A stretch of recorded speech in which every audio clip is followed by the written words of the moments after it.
நீங்கள் பார்த்து கொண்டிருப்பது 24 நியூஸ் தமிழ். வணக்கம். 24 நியூஸ் தமிழ் செய்திகளுக்காக செய்தி வாசிப்பவர் வித்யா.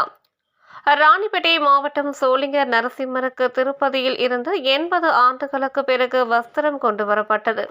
ராணிப்பேட்டை மாவட்டம் சோளிங்கரில் அமைந்துள்ள பிரித்திவு பெற்ற 108 திவ்ய தேசங்களில் ஒன்றான யோகலட்சுமி நரசிம்ம சுவாமி மலை கோவிலுக்கு 80 ஆண்டுகளுக்கு பிறகு கார்த்திகை சுவாதி நட்சத்திரம் முன்னிட்டு திருப்பதி தேவஸ்தானத்தில் இருந்து வஸ்திரம் கொண்டு வரப்பட்டு வஸ்திரம் சாத்தப்பட்டது.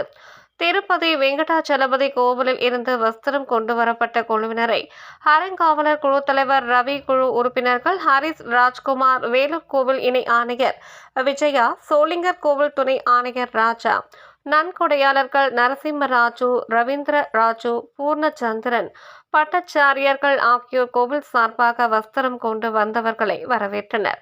இவர்கள் ரோப் காரில் அழைத்துச் சென்று மலையில் உள்ள யோகலட்சுமி நரசிம்மர் அமிர்தவல்லி தாயாருக்கு வஸ்திரம் சாத்தப்பட்டு சிறப்பு பூஜைகள் செய்யப்பட்டு பின்னர் வஸ்திரம் கொண்டு வந்த குழுவினருக்கு கோவில் நிர்வாகத்தின் சார்பாக மாலை மரியாதை செய்யப்பட்டது. 24 நியூஸ் தமிழ் செய்திகளுக்காக ராணிப்பேட்டை மாவட்டம் செய்தியாளர் கார்த்திக்.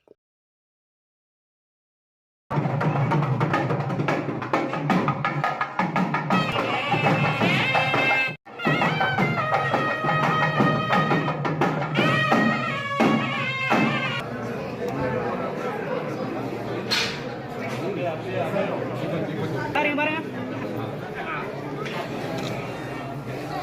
என்ன மறைச்சிங்க